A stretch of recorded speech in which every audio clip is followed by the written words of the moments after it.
I set my cup of coffee on the kitchen windowsill and looked outside through the tulle curtains. The October sun illuminated the maple trees in the yard, their leaves burning orange and scarlet. At 74, I still get up at 7 in the morning out of a habit developed over decades of working in the print shop. Now that the business has been sold and my wife Dorothy is resting in St. Matthew's Cemetery for the fifth year, the morning hours belong to me alone. Yesterday's Mooresville Daily lay on the kitchen table. I flipped through the pages without much thought to the content. Local news, car dealership ads, real estate listings, nothing of interest. My coffee was cold, but I finished it and headed into the living room, where the utility bills were waiting for me on the desk. At the desk, I opened my checkbook. My handwriting was still solid despite my age. Years of working with the typesetters in the print shop had accustomed my hands to precision. I wrote checks totaling $342.75 in 10 minutes. Not much for a man who had saved money all his life and spent it wisely. After breakfast, the decision to garden came naturally. Dorothy's roses needed pruning before winter, and the lawn needed one last mowing of the season. Dorothy loved those roses more than anything in the world. "Roland, look how beautiful they are," she said every summer. "Now I take care of them myself, though I'm not much use. They don't bloom as lushly as they did with my wife, but I keep cutting, watering, fertilizing. Memory obliges me to do so." The work had taken about an hour when the creak of the gate made me turn around. Frank Milton, my neighbor on the right, was walking down the path, waving his arms and muttering something to himself. He'd always been chatty, but in retirement, he'd become unbearable. Every day he found an excuse to stop by and share some news. "Hello, Roland," he called out from a distance. "How's it going?" "I see you're trimming the roses." "That's right, it's going to freeze soon." I straightened up and wiped my hands on my jeans. "Hey, Frank, what's new in this fine town of ours?" "Here's what's new." Frank stepped closer and lowered his voice like he was about to tell me a state secret. "This morning I saw trucks outside the old McDonald's building on Main Street. You remember that place? There used to be a stationery store there, and then it stood empty for about 5 years. Of course I remembered that building, a 3-story brick structure in the center of town, built back in the 30s. "What's going on in there?" "Someone's renting." Frank was clearly enjoying my attention. "The workers say it's going to be a beauty parlor. Can you believe it? A beauty salon opening in the center of town. Some serious investor, judging by the scale of the renovation. A beauty parlor." Those words came back to me with a sudden vividness. Sabrina, my son Kevin's wife, has wanted her own salon for years. She is a hairstylist and works at a small establishment on the outskirts of town. But she constantly talks about wanting something of her own. Every time they come to visit, she strikes up a conversation about what a great business beauty salons are.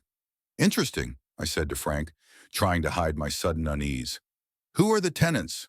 Local or someone from a neighboring town?" "I don't know that," Frank said. "The workmen are silent.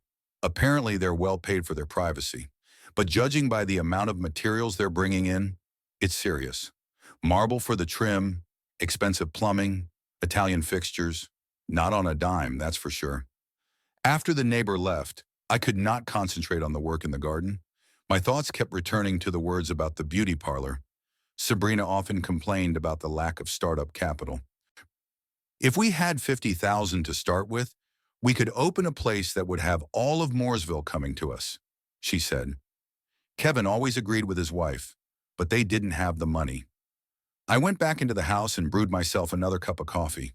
My relationship with my son and daughter-in-law was not easy. After Dorothy's death, they'd been coming over more often, caring, but I sensed something insincere in their concern. Sabrina was always interested in my financial affairs. "Papa Roland, you haven't thought about investing your savings in something profitable, have you?" she asked. "The money from the sale of the print shop is in the bank. That's a lot of money for a town like Mooresville. I'm not a spender or a cheapskate, but I'm used to living within my means. Since my wife died, I've been spending even less." That evening, sitting in the chair in front of the TV, I kept thinking about that beauty parlor. Was it a coincidence or was it more than that? There aren't many people in Mooresville who can afford to rent a building downtown and invest serious money in renovations.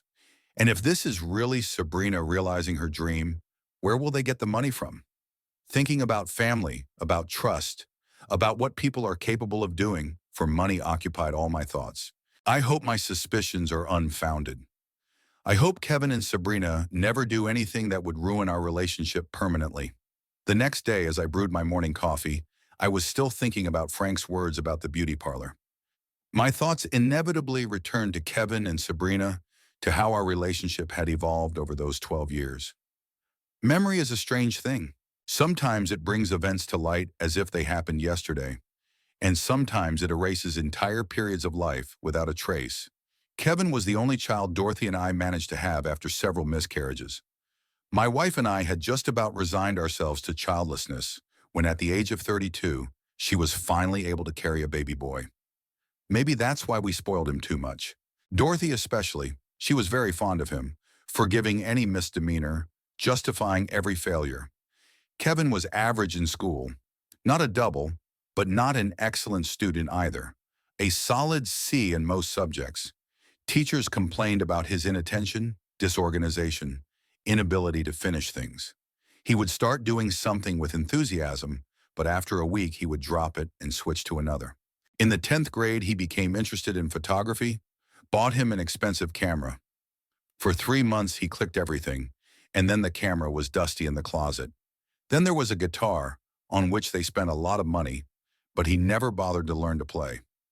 After high school, Kevin went to a local college to major in logistics management, not because it was his vocation, but simply because the competition was small and the profession seemed promising. He studied in the same way as at school, without much enthusiasm, but also without failures. I got a diploma and got a job at TransConnect as an ordinary employee. For 15 years, he reached the position of a middle manager, and his career growth stopped there. Dorothy always made excuses for him. "Roland, not everyone is born to be a leader," she said. "Kevin is kind, decent, doesn't drink, doesn't fight, doesn't get involved with shady companies. Isn't that enough? Not everyone has to be a mountain climber." I realized that my wife was right, but sometimes I wanted to see more determination in my son, more desire to achieve something in life. When I was his age, I was already running a printing company, expanding my business, thinking about the future. Kevin, on the other hand, seemed to be adrift, content with what he had, not striving for more. Sabrina came into his life when he was 28. They had met at a barber shop where Kevin had gone to get a haircut before a company party.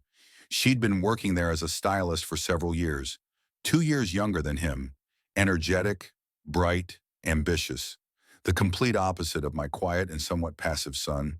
Sabrina grew up in a broken home. Her father left when she was 8. Her mother worked 2 jobs to make ends meet. After school, she entered a beauty school, got a specialty of hairdresser stylist, and started working right after graduation.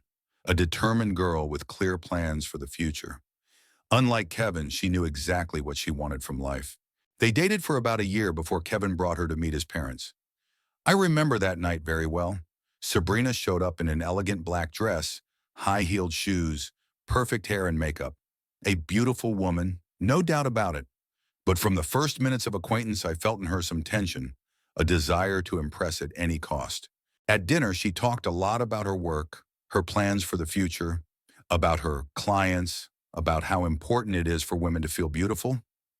"You know, Mr. Barrington," she said to me, "the beauty industry is booming. Women are willing to spend more and more money on themselves. A properly run salon can make a very good profit." Dorothy liked Sabrina immediately. His wife always wanted Kevin to find a life partner, and she was genuinely happy for his happiness. "Roland, look at the way she looks at him," she whispered to me in the kitchen while we were making dessert. "You can see that she loves him. And what a beauty. And smart, businesslike." Kevin was lucky. I wasn't so sure of the sincerity of Sabrina's feelings, but I tried not to show my doubts. After all, my son was a grown man and had the right to make his own choices. Besides, Dorothy was right. Sabrina did give the impression of an intelligent and energetic woman. Maybe she was just what Kevin needed to shake things up and start building his career more actively. The wedding was modest. 40 guests in the restaurant Golden Spike on the edge of the city. The young rented a small apartment in a new neighborhood, furnished it on credit, lived like most young couples, from paycheck to paycheck, dreaming of their own home, children, a better future. During the first years of their marriage, their relationship was normal. Sabrina began to come to visit us more often, helped Dorothy in the household, participated in family holidays. But I noticed that she was scrutinizing our house, interested in the value of furniture, antique things that my wife and I had collected over the years. "What a beautiful set," she said, looking at the porcelain plates in the cupboard. "Must be very expensive. And this carpet, is it Persian? It must be worth a fortune nowadays." Dorothy paid no attention to these remarks, and I tried to ignore them. After all, a young woman has a right to be interested in beautiful things. But as time went on, I noticed that Sabrina was showing an unhealthy curiosity about our financial affairs. 3 years after their marriage, they bought a house in a new cottage community on the outskirts of Mooresville. Small but modern, with 3 bedrooms, 2 baths, a 2-car garage. They took out a 25-year mortgage at 10% interest. Sabrina was thrilled to finally have her own place, to be able to customize it to her liking, to be able to expand the house or sell it for a profit someday. Kevin was more reserved about the purchase. "Dad, to be honest, I'm not sure we can make the payments," he confided to me one day. "The mortgage takes more than half of our income. If something happens to one of us with a job, there will be trouble." "Then why did you buy it?" I asked. Sabrina really wanted it. She said renting was a waste of money, that it's better to pay for your own place than for someone else's. It makes sense. Logical, but not really. All my life I have adhered to a simple rule.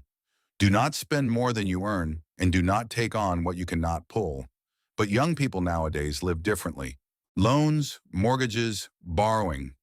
It all seems like a normal way of life to them. They never had children. At first they put it off. They had to get back on their feet, pay off debts for furniture, get used to the new house. Then Sabrina said that she wanted to focus on her career, develop her professional skills, save money for her own salon.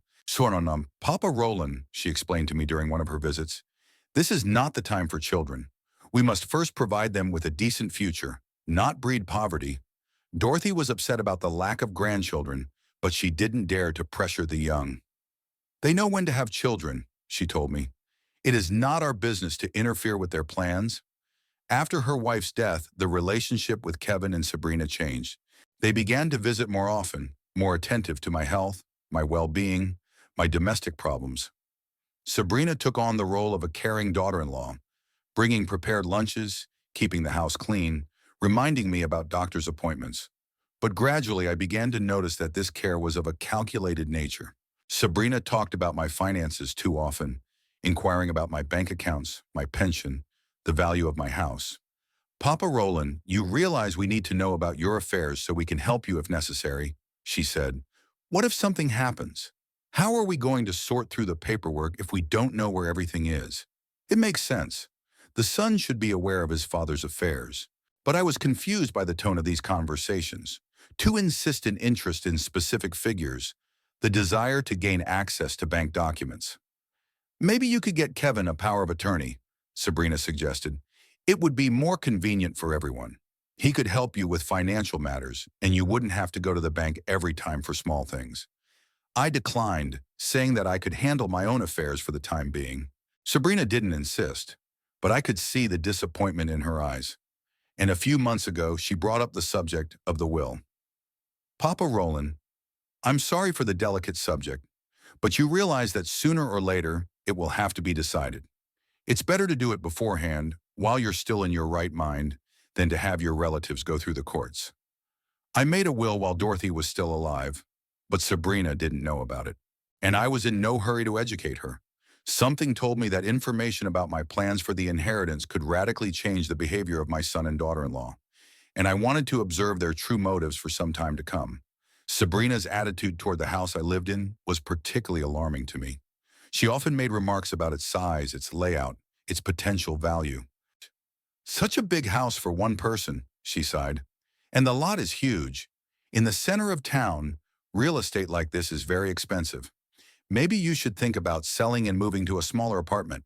It would be a good investment, and it would be easier for you to take care of the place." Kevin was usually silent during these conversations, but I could see that he didn't object to my wife's plans. My son had never had a strong character, In all his life, he had preferred to go with the flow, to avoid conflict, to agree with more strong-willed people. At school, he was bullied by classmates, and he did not fight back. At work, his bosses burden him with extra duties without extra pay, and he doesn't protest. Sabrina makes most of the decisions in their family, and he obediently follows her instructions. Not an evil man, my son. Kind, gentle, willing to help those in need. But irresponsible, not independent, unable to make serious decisions. All his life, he's had someone else making decisions for him. First Dorothy and me, now Sabrina. And that worries me, especially when it comes to serious things like family finances and inheritance. Sabrina, on the other hand, always knows exactly what she wants. Ambitious, determined, ready to go after what she wants by any means necessary, but at the same time short-sighted, unable to calculate the consequences of their actions several steps ahead.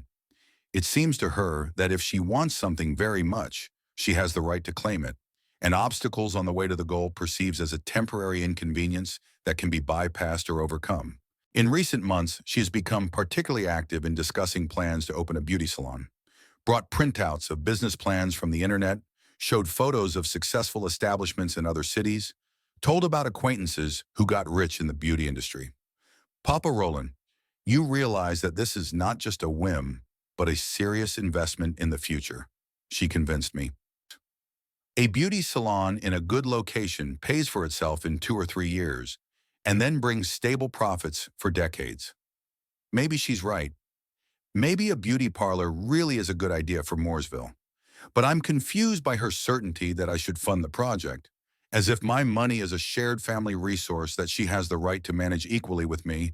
As I sat in my armchair in the evening, sipping tea, I reflected on how people have changed over the past decades. In my time, there were clear boundaries between generations, between one's own and others' money, between dreams and reality. Now those boundaries have been erased. Young people think that they're entitled to everything at once, that their parents are obliged to provide for them until they die. Maybe I'm too hard on them. Maybe I should trust my son and daughter-in-law more, believe in the sincerity of their intentions. But something inside tells me to be careful. Not everything is as simple as it seems at first glance. On Tuesday, at about 11:30 in the morning, the phone rang. I was just sorting through the mail. Bills, advertisements, pension notices. The usual routine that fills an older person's days. Glancing at the caller ID, I saw the name First National Bank of Mooresville. Odd. Usually they only call for serious reasons. Card problems, suspicious transactions, important changes in banking policy. Hello, Mr. Barrington? A pleasant female voice with a slight southern accent. This is Jessica Hamilton from Security at First National Bank. How are you, sir? Hello, Jessica. I'm fine, thank you. What's up? Mr. Barrington, I'm calling about a transaction in your deposit account number 4821. A large withdrawal was made at 9:15 this morning. According to our security policy, we are required to contact the account holder to confirm all transactions over $50,000. My heart jumped. Deposit account 4821 is one of my main accounts, where the money from the sale of the print shop is deposited. I had not authorized anyone to withdraw money from it. In fact, the account is authorized only in the event of death or incapacity. How much was withdrawn? My voice seemed to waver. $430,000, sir. The transaction was made under a power of attorney signed by you on March 8, 2019. The trustee is your son, Kevin Roland Barrington. The world shook around me. $430,000, more than half of my entire savings. A power of attorney dated March 8, 1921. I remember it well. I executed it after Dorothy's death at the urging of Wilson Crowder, the family lawyer. Roland, he said at the time, at your age, it's wise to have a trustee in case of illness or other unforeseen circumstances. If something happens, Kevin can handle the accounts without waiting for court orders. The power of attorney was for emergencies. If I went into the hospital, lost capacity, couldn't make decisions for myself. There was no question of using my money for personal use. Kevin knew that. We discussed this document when he signed it. I clearly explained to him the purpose of the power of attorney. Mr. Barrington? Jessica restlessly interjected. Sir, are you there? Yes, I'm here. Jessica, I did not authorize this transaction. The withdrawal occurred without my knowledge or consent. Pause. You can hear her typing on the keyboard. Sir, according to our records, the power of attorney is valid and unrevoked. Your son has presented all the necessary proof of identity. The transaction was made in accordance with banking procedures. But I am alive, well, and legally capable. My voice has risen. A power of attorney should only be used in emergencies when I cannot handle the accounts myself. Mr. Barrington, I understand your concern. Unfortunately, the bank cannot interpret the terms of use of a power of attorney. If the document is valid and does not contain any special restrictions, the trustee is authorized to make transactions within the scope of the authority granted. My hands trembled. $430,000. That's how much I need to rent and renovate the building downtown, buy equipment for the beauty salon, and pay for the expensive materials Frank told me about. It all adds up to a horrifying picture of betrayal. What do I do? Can I cancel the surgery? Sir, if you believe that the power of attorney has been misused, I recommend that you contact a lawyer and the police immediately. The bank can block the remaining accounts on your application to prevent further unauthorized transactions. Yes, block all my accounts right now. Don't let anyone make any withdrawals without my personal presence. Yes, sir, I'll have the lockdown in place within the hour. I also recommend that you come to the bank as soon as possible with your identification documents to officially revoke the power of attorney. After talking to the bank, I sat in my chair for a long time trying to comprehend what had happened. My own son had robbed me, used a power of attorney that was meant to protect my interests to steal almost half of my fortune, and he'd done it in secret, hoping I wouldn't find out about the theft until the beauty parlor opened and started turning a profit. My hands were still shaking when I dialed Kevin's number. Long beeps, answering machine. Hi, this is Kevin. Leave a message after the beep. Short beeps. Kevin, it's Dad. Call me back immediately. We need to talk right away. I hung up and immediately dialed again. Got the machine again and again. The fourth time the phone didn't answer. Kevin must have turned it off. I tried Sabrina, her work phone number at the beauty parlor. Beauty and Style Salon. This is Sabrina, she said in her usual cheerful voice. Sabrina, it's Papa Roland. I need to speak to Kevin urgently. Pause. You can hear her covering the receiver with her palm and whispering with someone. Daddy Roland, Kevin's at work right now. He has an important client meeting. Why don't you call me back tonight? It can't wait till tonight. Tell him to contact me immediately. It's about the bank account. Another pause, longer. Okay, I'll tell him. He'll be sure to call back as soon as he's free. But Kevin didn't call back an hour or two later. I dialed his number again, and the phone still didn't answer. Sabrina hadn't picked up either. It became clear that they were avoiding the conversation, hoping to buy time. Around 2 o'clock in the afternoon, I drove to the bank. Jessica Hamilton was a pleasant woman of about 45, with sympathetic eyes and a professional demeanor.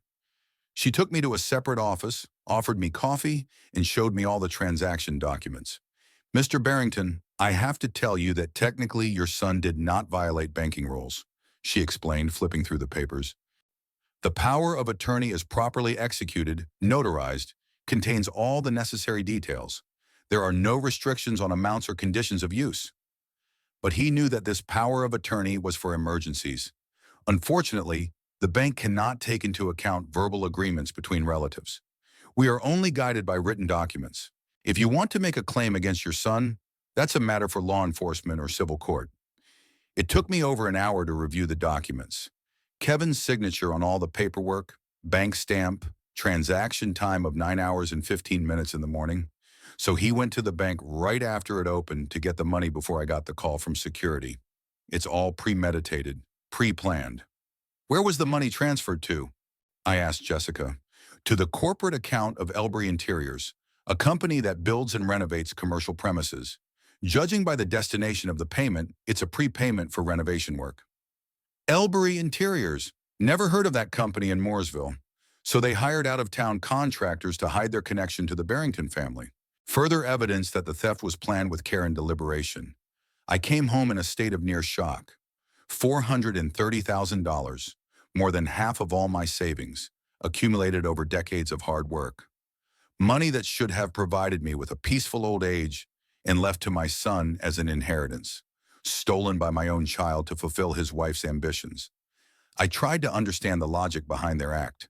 Maybe they planned to return the money when the salon started to turn a profit. Maybe they thought I wouldn't find out about the theft until I was dead. Or were they hoping that I would just accept the fact and not ruin my relationship with my only son? But the more I thought about it, the clearer it became. They were not going to return the money. The plan was simple: steal the funds to start a business, and then present the case as if I gave them the money as a loan or a gift for the development of the family business. Who would believe an old man who doesn't remember such a generous gift? Who would deal with family financial matters? In the evening, around 7 o'clock, the doorbell rang. I looked out the window and saw Kevin's car in the driveway. My heart raced. Finally, we could talk face to face, get the truth. Kevin walked into the house with a guilty look, avoiding looking me in the eye. Sabrina stayed in the car. Apparently, she didn't want to be involved in an unpleasant scene. My son walked into the living room, sat on the edge of the couch, nervously rubbing his belt with his hands. "Dad, I know you got a call from the bank," he began in a quiet voice. "I can explain everything." "Explain," I said briefly. "Explain how my son became a thief." Kevin flinched at the word. "Dad, come on, what kind of thief?" "I didn't steal the money, I borrowed it. It's a temporary loan. We'll pay it back with interest as soon as the salon is up and running." "A loan?" I couldn't believe such insolence. "You stole $430,000 without my permission, and you call it a loan?" "Dad, you gotta understand. This is a once-in-a-lifetime opportunity. A building like this downtown may never come up for lease again. The landlord wanted the whole thing. A year's rent, security deposit, prepayment to the contractors. We didn't have time for a long negotiation." "So you've been planning this for a long time? How long have you been planning to steal from me?" "Not steal from me." Kevin raised his voice, looking me in the eye for the first time all night. "We planned to ask you for a loan, but we knew you'd say no. You always say no when it comes to serious money. This is an opportunity." "I say no when I see people living beyond their means," I said slowly. "You and your wife are in debt up to your eyeballs. Mortgages, loans, credit cards, and now you want to go even deeper with my money. Dad, a beauty parlor is not Sabrina's whim. It's a serious business that can make a good profit. We researched the market, we made a business plan, we consulted experts." "What experts? Who did you consult when you were planning to rob your own father?" Kevin fell silent, realizing he had no excuse. We sat in silence for a few minutes, looking at each other. The son with a guilty yet stubborn expression on his face, the father with pain and disappointment in his heart. "Dad," Kevin finally said quietly, "I realize what I did was wrong. But believe me, we didn't mean to deceive you. We just wanted to make something of ourselves, to make a future for ourselves. You don't have anywhere to put that money anyway." That last part really got to me. You don't have anywhere else to put that money. As if my savings were a burden I needed to get rid of. As if I, a 74-year-old man, had no right to manage the fruits of my labor on my own. "Go away," I said tiredly. "Leave and don't come back until you've paid back every penny. Papa, go away." Kevin got up, stood there for a moment, as if he wanted to add something, but changed his mind and headed for the door. Through the window, I could see him explaining something to Sabrina, her gesticulating, clearly resenting my reaction. Then the car drove away, and I was left alone with the realization that the family I had known all my life no longer existed. I woke up the next day with a clear head and a clear understanding of what needed to be done. The night was hard, tossing and turning, replaying the conversation with Kevin in my head, trying to figure out where I had gone wrong in raising my son. But by morning, the emotions had subsided and a cold calculation remained. If they decided to play unfairly, I didn't have to play by their rules.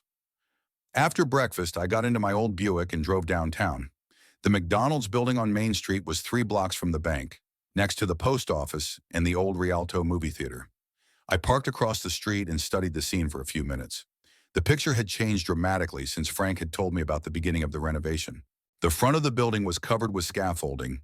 The first floor windows shone with new glass, and neat stacks of marble slabs were stacked at the entrance. 3 trucks were unloading materials: ceramic tiles, plumbing fixtures, lighting fixtures.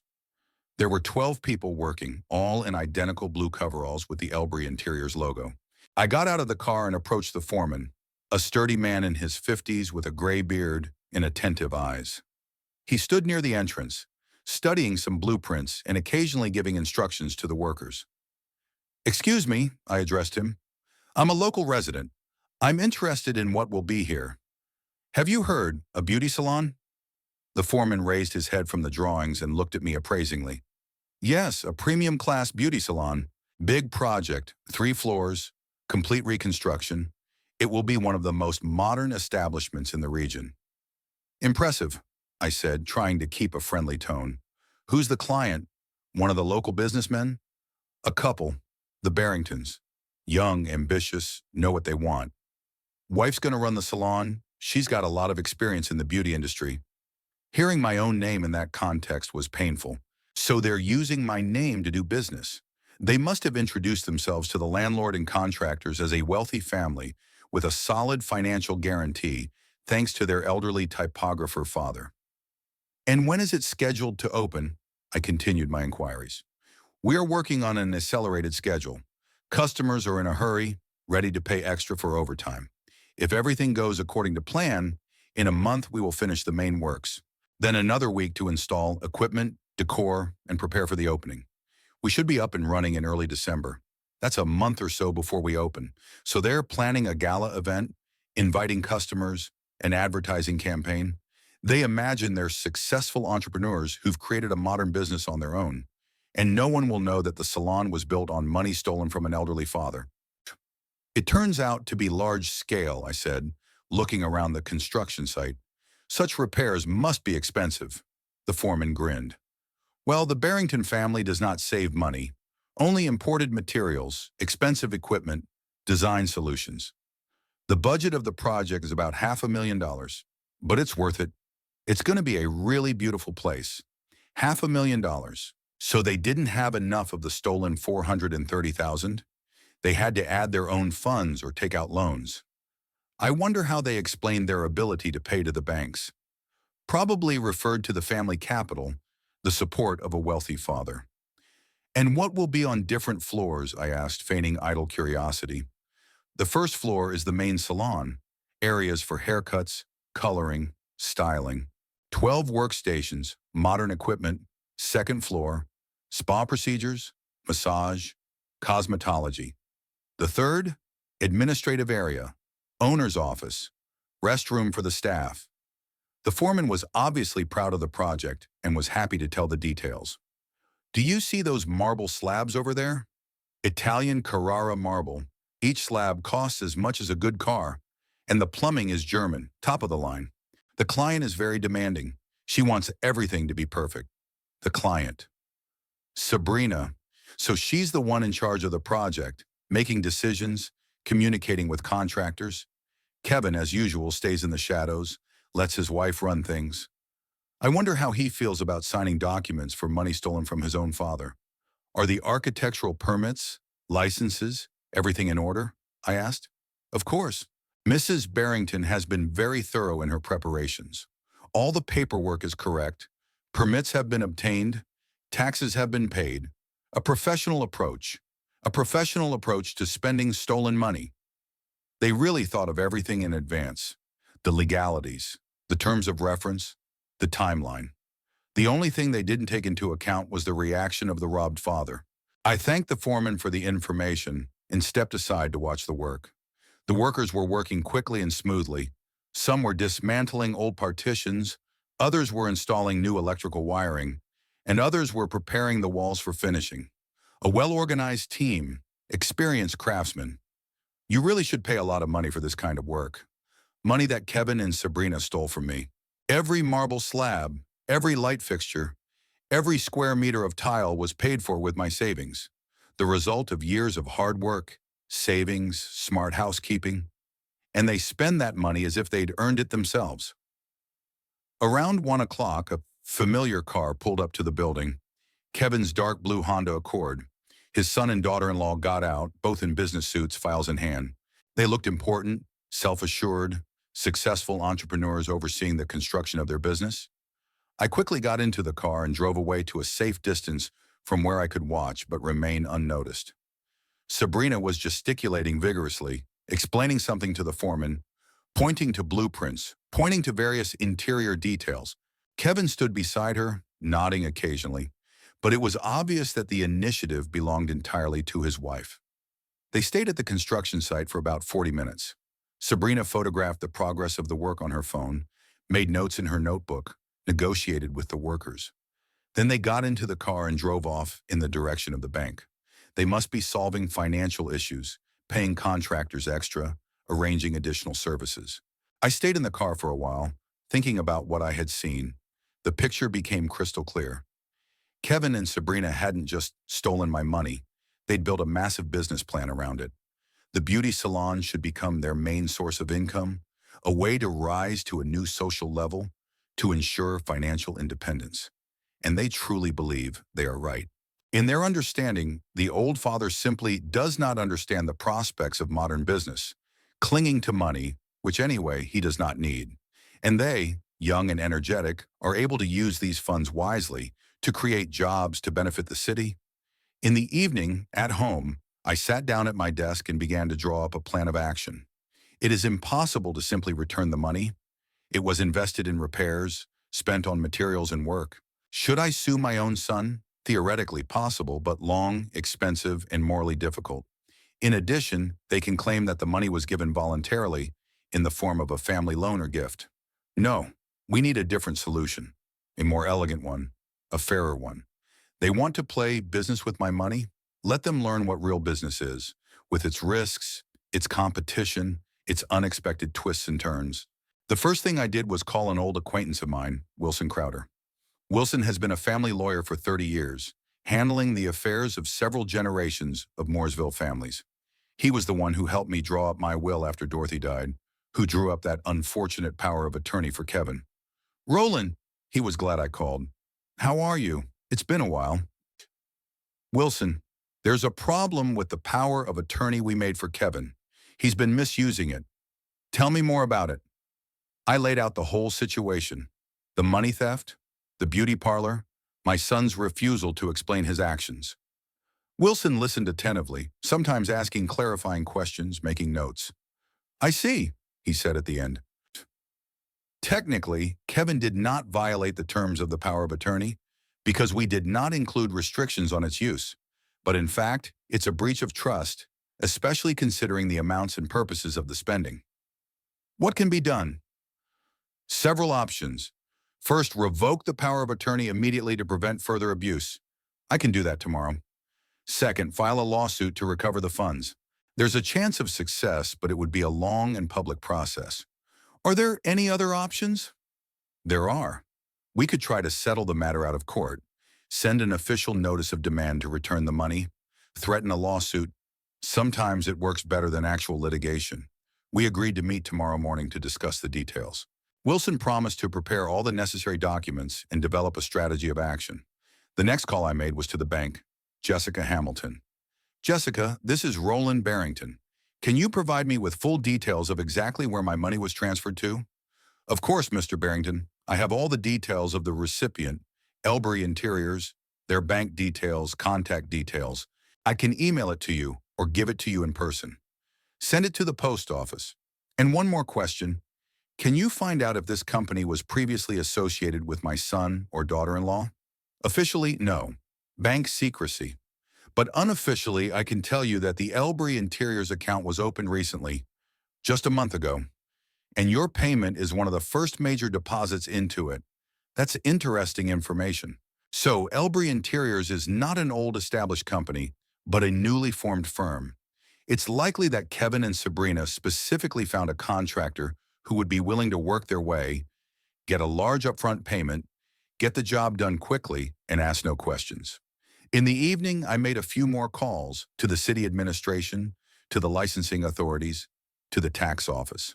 Everywhere I introduced myself as a concerned citizen who wanted to know details about a new business in the city center. Most officials willingly shared information. In a small town, the appearance of a large beauty salon is really an event. Gradually, a complete picture of the project was formed. The building lease was for 5 years with the right to extend it. All the permits were properly executed. Taxes were paid in advance. Sabrina is listed as the salon director, Kevin as a co-founder. The paperwork lists them as a married couple who decided to invest inherited funds in a local business. Legacy funds. So they're already planning the public version. They got money from their generous father who supported their entrepreneurial endeavors. And if I try to refute this version, they will present the case as if the old man simply forgot about his gift or regretted it after the fact. But they have one problem that they don't realize yet. I know the truth.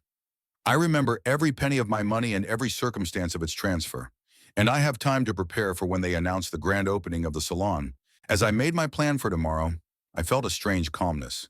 For the first time in days, the pain of betrayal receded, giving way to cold determination. Kevin and Sabrina want to play big business? They'll get a game they never expected.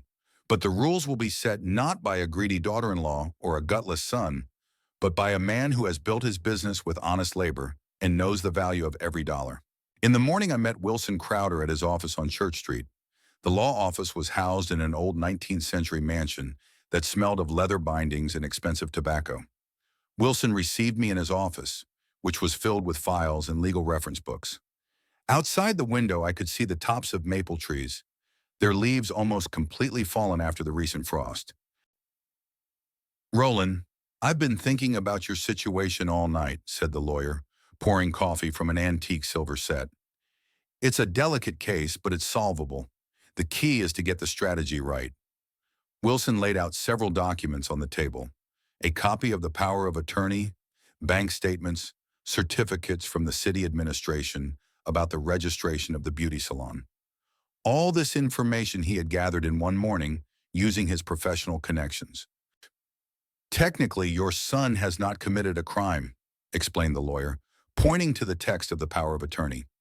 "The document gives him the right to dispose of the accounts without restrictions. But there is a concept of breach of trust, especially when it comes to large sums of money and family relationships." "What exactly can be done?" I asked, studying the papers. "There are several options. The first is to revoke the power of attorney immediately and demand the return of the funds through the court. Long, expensive, public, but the chances of success are high. The second is to try to settle out of court by threatening legal action. The third is a more subtle approach." "What kind of approach?" Wilson smiled with the slyness of an experienced lawyer. "If they open a salon with your money, then in fact you become an unwitting investor in the business. You can demand a share in the enterprise proportional to the money you invested, essentially make you a part owner of the salon." That idea sounded interesting to me. "Kevin and Sabrina want to be entrepreneurs at my expense? Let them get a real business partner with all that entails." "Is that really feasible?" "Absolutely. We have documentary proof of the source of the funding, bank transfers, evidence that the money was used specifically for the salon. We can prepare a statement of claim to recognize you as a co-owner of the business." "And the fourth option?" I asked, feeling that Wilson is still hiding something.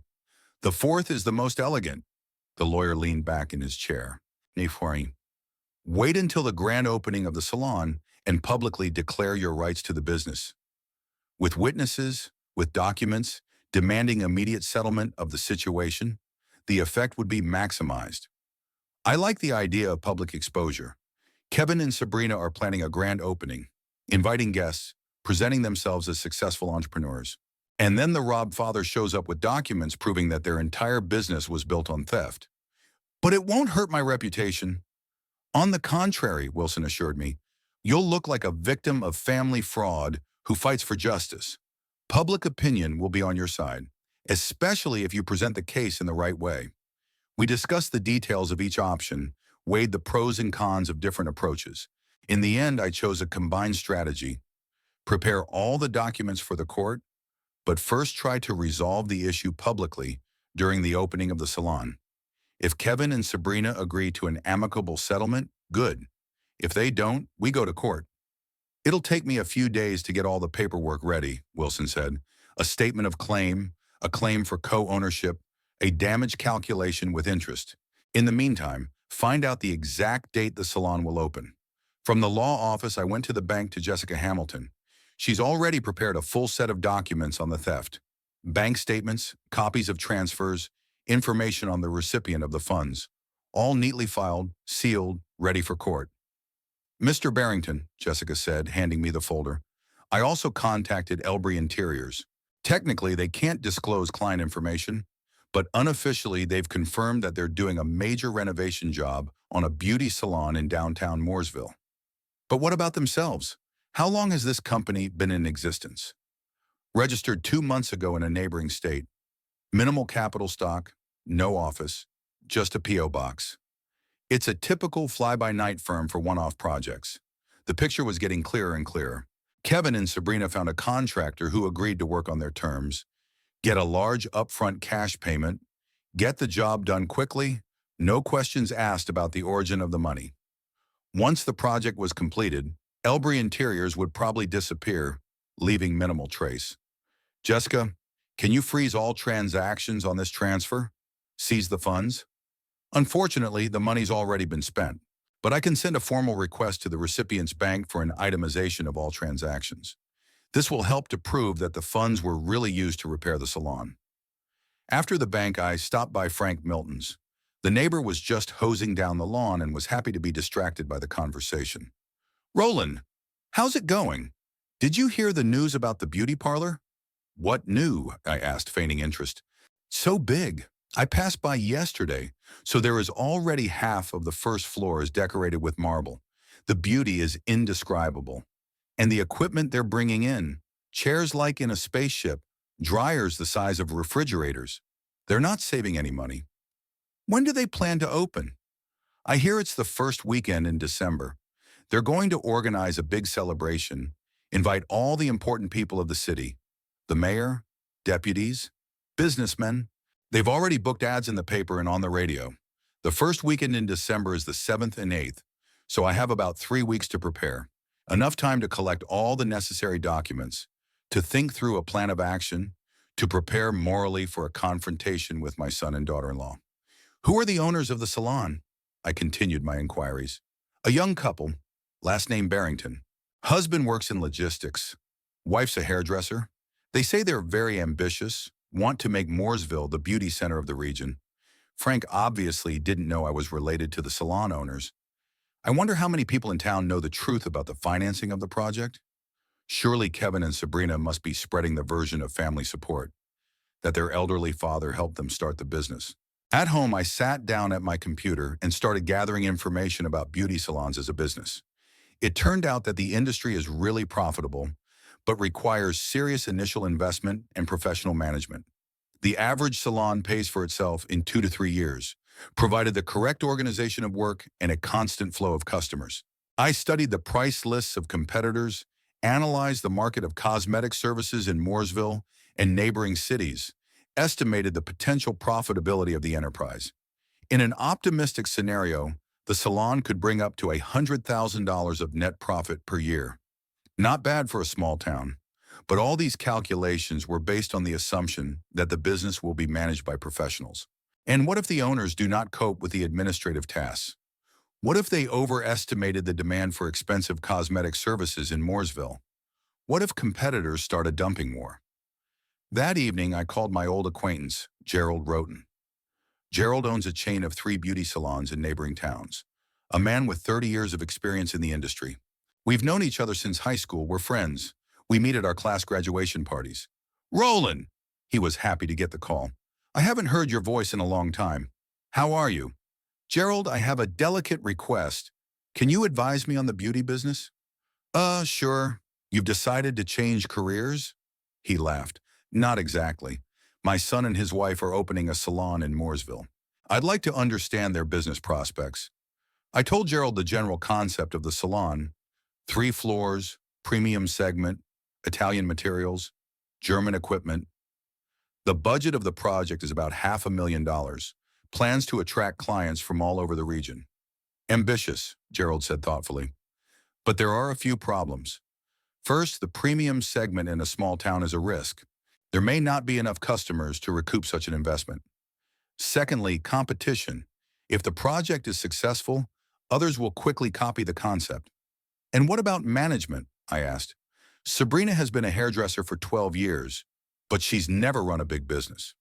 That's the main problem, Gerald confirmed. Being a good craftsman and being a good administrator are different things. Running a salon requires knowledge of finance, marketing, human resources, purchasing.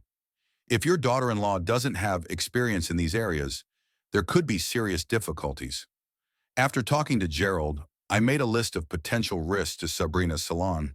Overestimation of demand, inexperience in management, high operating costs, competition, difficulty in staffing, and dependence on the economic situation in the region. Any of these factors could have led to losses or even bankruptcy. But I was not only interested in business risks, I was thinking about how to behave properly with my son and daughter-in-law. They betrayed my trust, stole a significant part of my savings, and planned to build their prosperity on deceit. On the one hand, I want to punish them, to show them the consequences of dishonest behavior. On the other hand, Kevin is my only son, my last close relative. Dorothy, if she were alive, would probably ask me to forgive Kevin, to give him a chance to improve. My wife had always believed in her son's goodness, that his actions were due to weakness of character, not malice. Roland, she said during her lifetime, Kevin is not an evil man. He just sometimes makes bad decisions under the influence of circumstances. But now the circumstances were not fate, but Sabrina's greed and calculation. She convinced her husband to steal money from his father, worked out a plan to use these funds, organized the whole operation. Kevin only signed the documents and took the money from the bank, the executor, not the organizer of the crime. Reflecting on the family relationship, I realized that simple forgiveness wouldn't work here. If I kept silent, pretended that nothing had happened, Sabrina would realize that I wasn't to be trifled with. Next time, she could encroach on the house, on the rest of my savings, on any possession that seems useful to her. No, I need a lesson. Hard, visual, memorable. They wanted to be businessmen at my expense? Let them learn what real business is, with all its complexities, risks, unexpected twists and turns. Let them realize that other people's money never brings happiness to its owners. Late in the evening, before going to bed, I went over all the material I had collected one more time. Bank documents, legal opinions, information about the salon, contacts of witnesses. I have everything I need to prove my case and protect my interests. All that's left is to wait for the grand opening of the salon and choose the right moment for the decisive conversation. Kevin and Sabrina are planning a party. They want to show the whole town their success, enjoy the fruits of others' labor. What they don't know is that their main investor is preparing to give them a surprise they will remember for the rest of their lives. The 7th of December was clear and cold.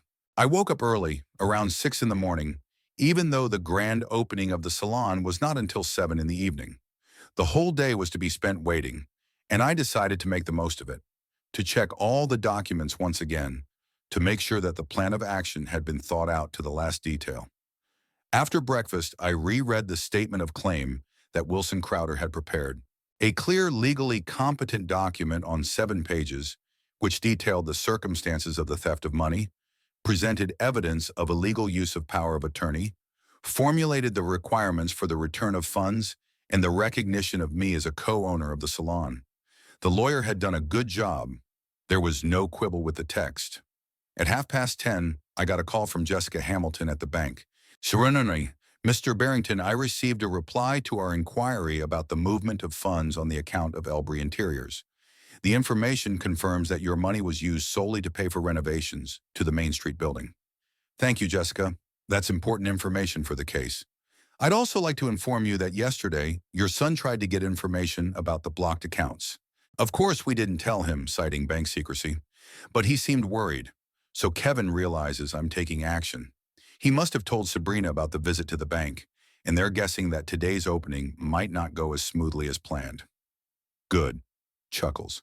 Let them be nervous. At lunchtime, I drove downtown to see the final preparations for the grand event. The salon building had been transformed beyond recognition. The facade shone with new plaster and fresh paint. Large windows reflected the sunlight. Above the entrance was a graceful sign, Beauty Salon Elegance. In front of the building, workers were installing a red carpet and stands with ribbons for the ceremonial cutting. Around 3 o'clock, cars with flowers, balloons, and festive decorations pulled up to the salon. Sabrina, in an elegant business suit, supervised the decorating process, indicating where to place the bouquets, how to hang the garlands, where to place the buffet table. She looked enthusiastic and happy. Her biggest dream was finally coming true. Kevin was pushing a cart with boxes from the catering company. Appetizers, drinks, disposable dishes, napkins. Everything for the reception. My son seemed content too, though occasionally I noticed a shadow of worry on his face. Apparently, the thought of the possible consequences of stealing the money still worried him. Around 5 p.m., the first guests began to arrive. I recognized several local businessmen, city officials, and journalists from the Mooresville Daily. The women dressed smartly, the men in business suits, a typical crowd for a small-town presentation of a new business. At 6:30, I met Wilson Crowder in his car parked 2 blocks from the saloon. The lawyer had brought along an assistant, a young lawyer named Todd McIntyre, who was to capture everything on camera for a possible lawsuit. "Roland, are you ready?" "Akram," Wilson asked, handing me a folder of documents. "Remember, the main thing is to stay calm.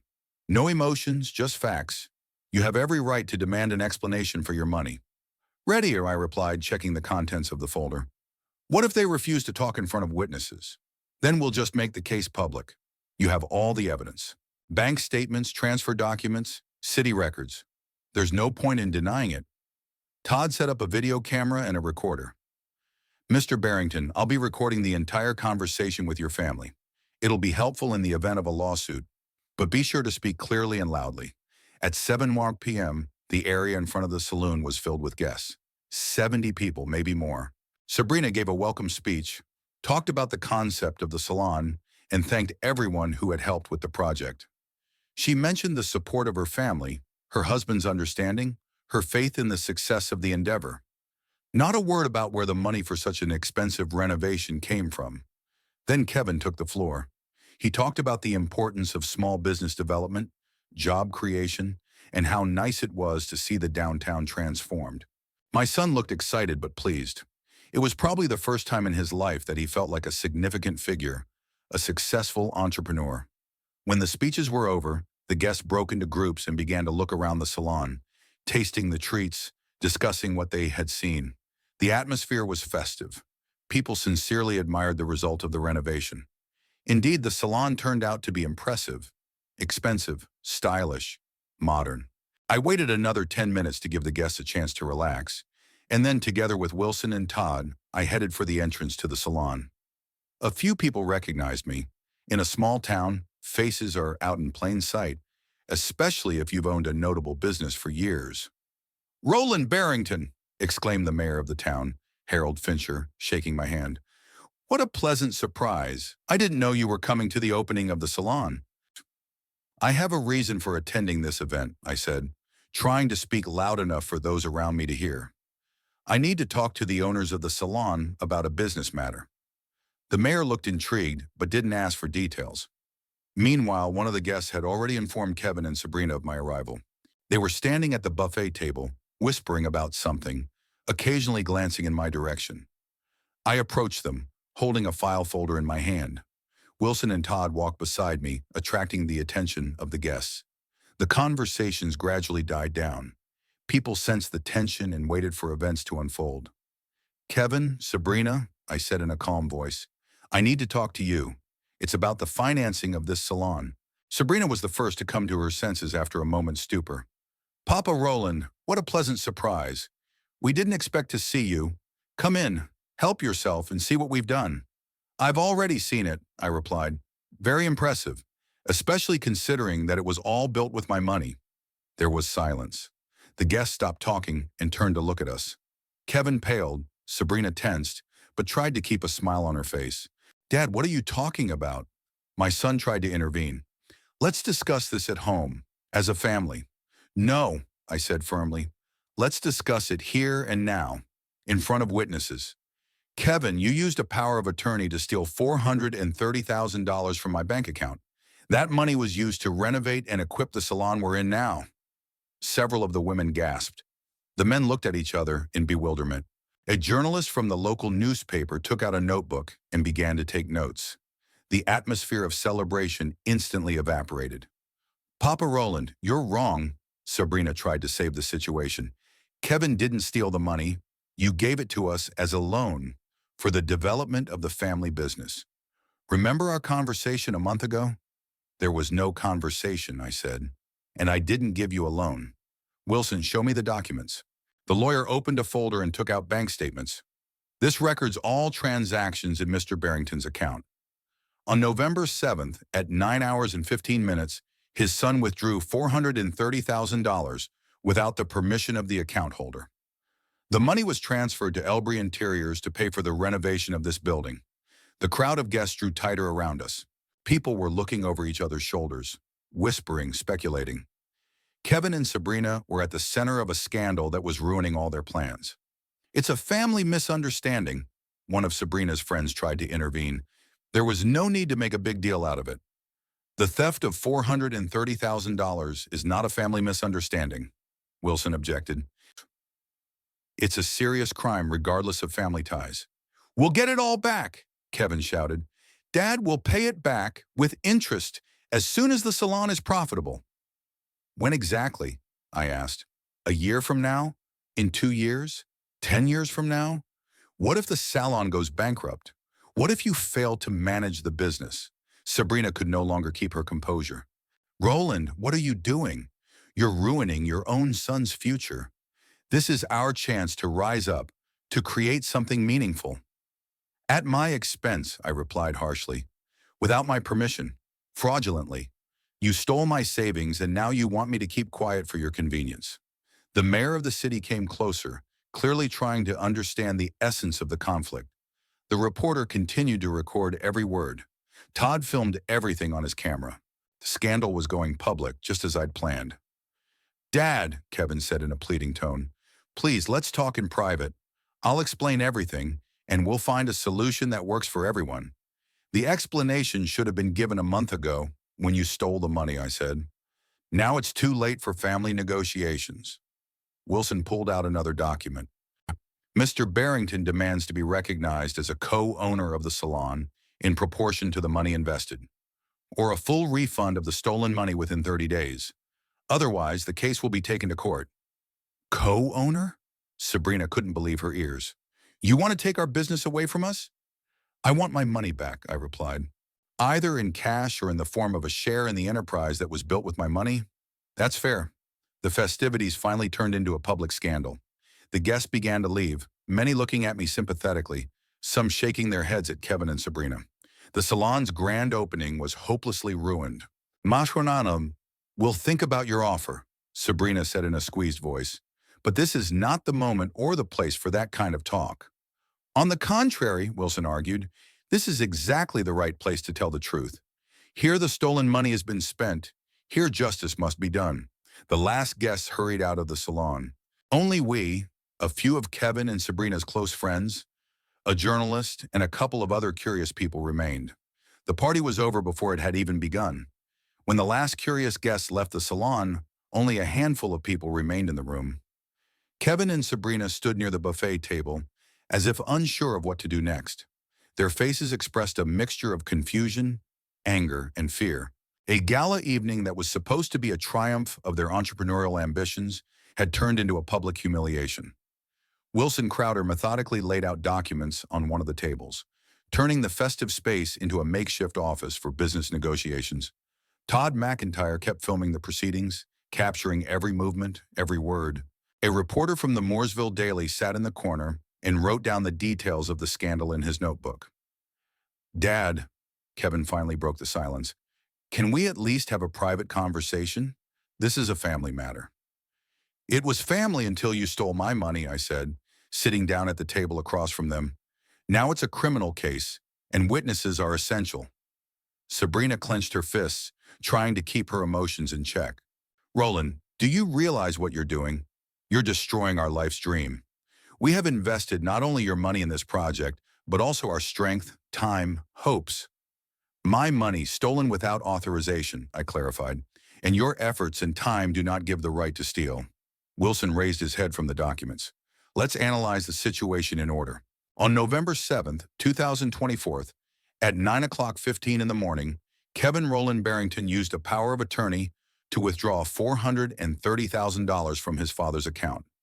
This transaction was made without the consent of the account holder. The attorney showed the bank statements. It records the time of the transaction, the signature of the recipient, and the purpose of the payment. The money was transferred to Elbury Interiors with the wording prepayment for renovation work. There is no mention of a family loan or gift in the documents. The power of attorney was for emergencies, I exclaimed, stopping Kevin from making excuses.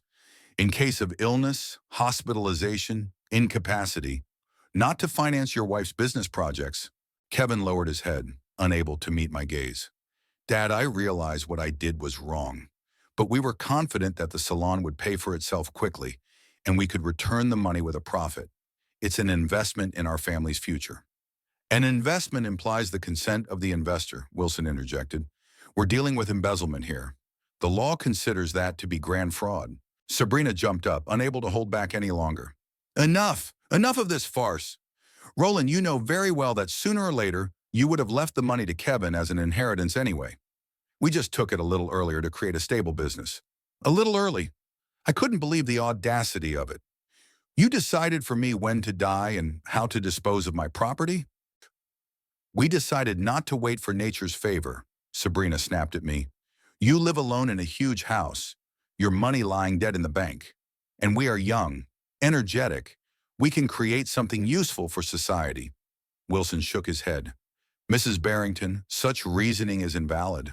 Regardless of your motives, you have embezzled someone else's money without the owner's consent. The journalist in the corner continued to write down every word. Tomorrow this story would be in the local paper, and all of Mooresville would know about the Barrington family scandal.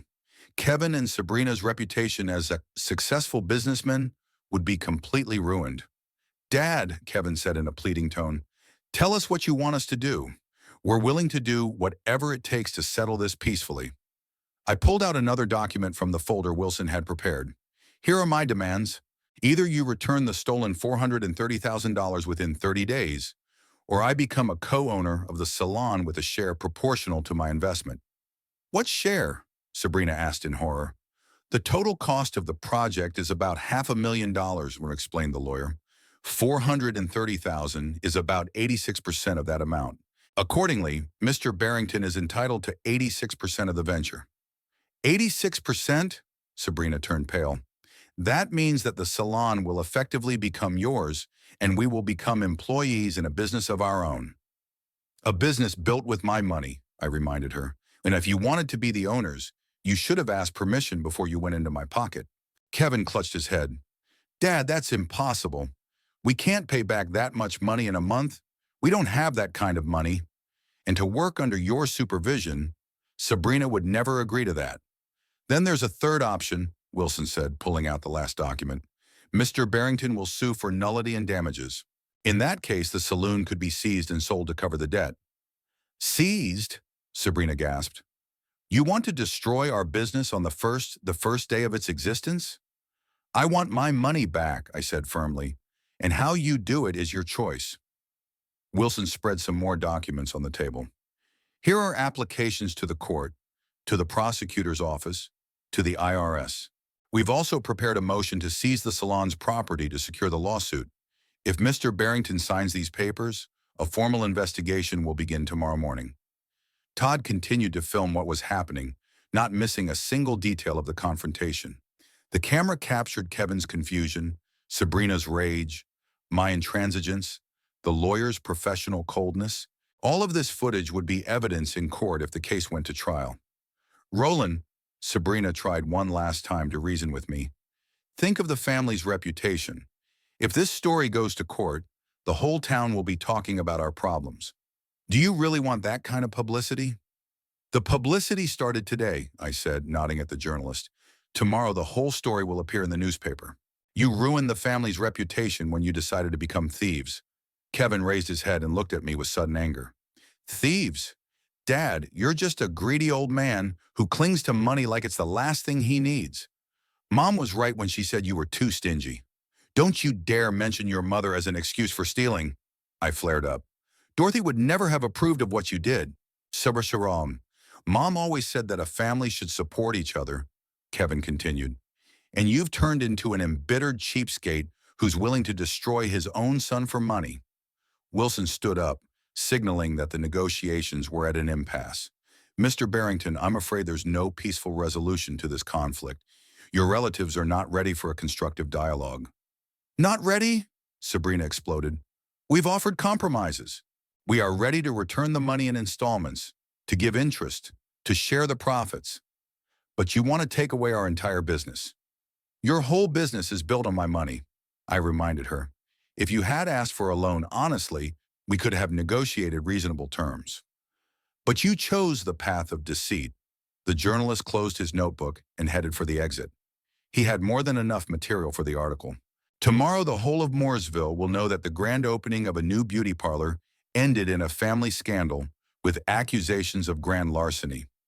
"You have a week to think about it," Wilson said, putting the documents in a folder. "After that, Mr. Barrington will be filing lawsuits in every jurisdiction. I recommend that you take the settlement offer seriously." Kevin and Sabrina were left standing in the middle of the defeated party. The red carpet, balloons, and unfinished hors d'oeuvres all looked sad and ridiculous in the aftermath of the scandal. The dream of having their own business had turned into a nightmare that would haunt them for a long time to come. "Dad," Kevin tried to get through to me one last time, "are you really willing to ruin your only son's life for money?" "You ruined our family when you decided to steal from my father," I said, heading for the exit. "Now reap the consequences of your decisions." On the morning of December 9th, the phone rang at 7:30. I hadn't gotten out of bed yet, but my sleep was already shallow. I'd been replaying the events of the evening's scandal in my head all night. Kevin's number popped up on the screen. "Dad," I heard my son's exhausted voice. "We need to meet. It's urgent. We're ready to discuss your terms." "At 8 in the morning in Wilson Crowder's office," I said briefly. "Come with business registration documents and financial statements." "Dad, why don't we do this at home, in a family setting?" "No, not without a lawyer present, and no more family talk." I skipped breakfast because I didn't have an appetite. Instead, I looked at the latest issue of the Mooresville Daily, delivered at 7:01 a.m. On the second page was an article headline, "Scandal at the Opening of a New Beauty Parlor." The reporter presented the events fairly objectively, citing my accusations of stealing money and Kevin and Sabrina's responses. The whole story looked exactly as I had planned, a family drama with a clear division between victim and perpetrators. By 8:01 a.m., I was at Wilson's office. The lawyer had already prepared new documents, draft agreements on the return of money, on the transfer of a share in the business, statements of claim to various instances. On the table were options for all occasions.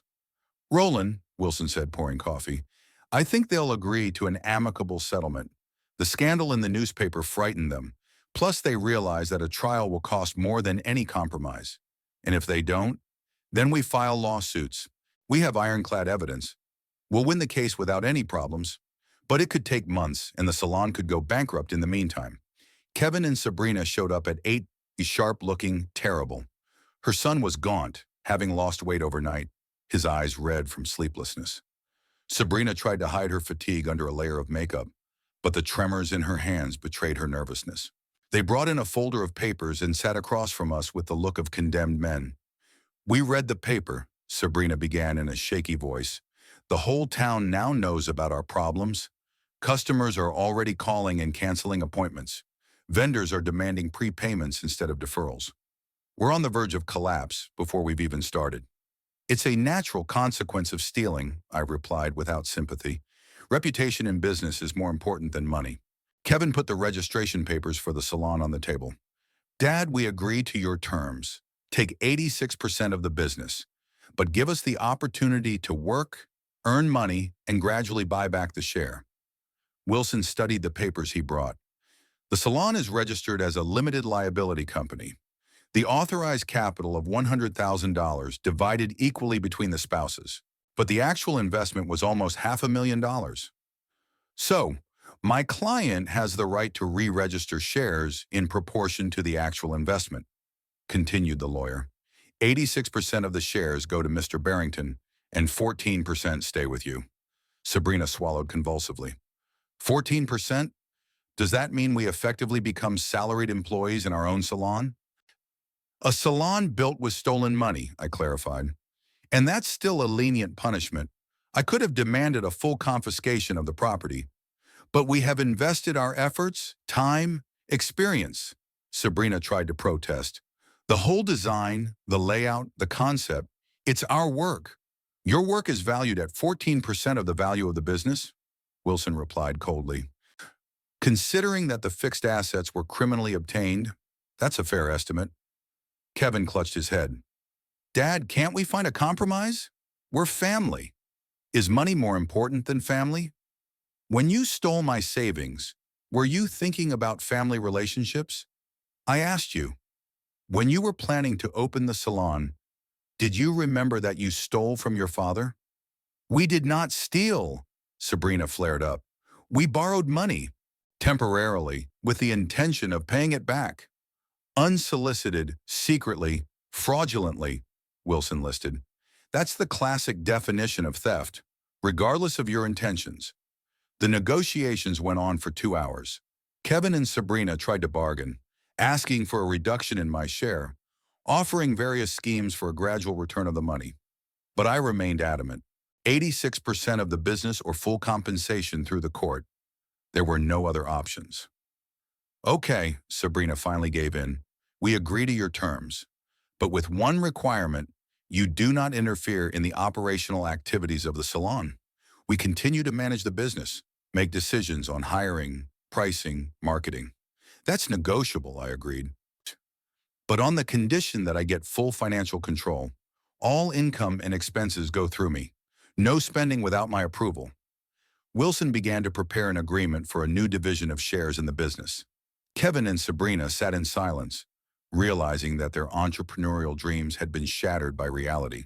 They had gotten the beauty salon, but lost control of it. What about recovering the stolen money? Sabrina asked. If you become a co-owner, does that mean the debt is canceled? The debt is transformed into my share of the business, the lawyer explained. But that doesn't mean forgiveness. If the salon goes bankrupt, you will still owe the full amount personally. By 11 in the morning, the documents were ready.